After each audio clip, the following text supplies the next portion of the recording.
Now, what you described as women's tendency to mate upwards, to prefer a mate who's more educated or more wealthy than themselves, that's called hypergamy, right? And that's a consistent finding in women's mate preferences. Now, there is some evidence that hypergamy is on the decline, that women are indeed beginning to marry men who are less educated or less well off than themselves. However, that's, in my opinion, somewhat inevitable. Rather than completely staying single, many women might try and mate down, and they might not feel too happy about it, but they might do that.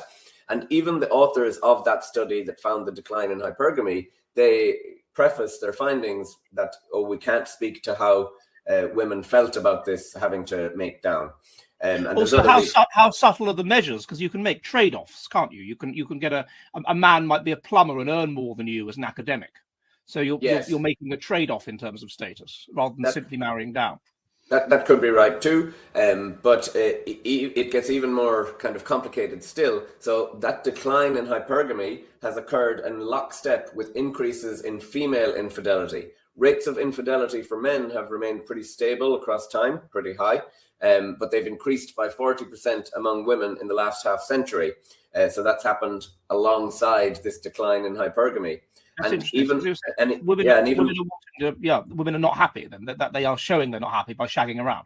Perhaps they're not happy, or perhaps it's just easier to have an affair when you're not reliant on your partner financially. You're also working in high status positions. You're around other high status men who maybe make more sense as an affair partner. Lots of things going on there. Increased anonymity of the internet, and let's focus on this. So we could call this like Liz Truss syndrome. Okay, Liz Truss marries an accountant. She's being trained up to get a parliamentary seat. She has a mentor who's an MP. He's of higher status than her husband. She has an affair with him.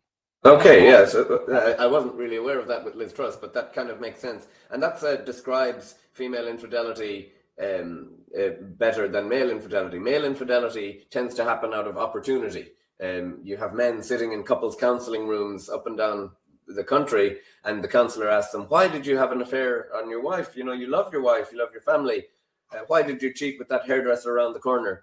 And he will say, I don't know. She was just there. It doesn't mean they want to leave their partner necessarily. Often it does. But when women have an affair, it typically means they want to what's called mate switch, to switch mate. They have affairs with men who have the same traits they value in a long-term partner. They typically fall in love with their affair partner and want to leave their current partner for them. It's kind of like an exit strategy, or it can be described as monkey branching. They realize their mate value, and they get someone with higher mate value.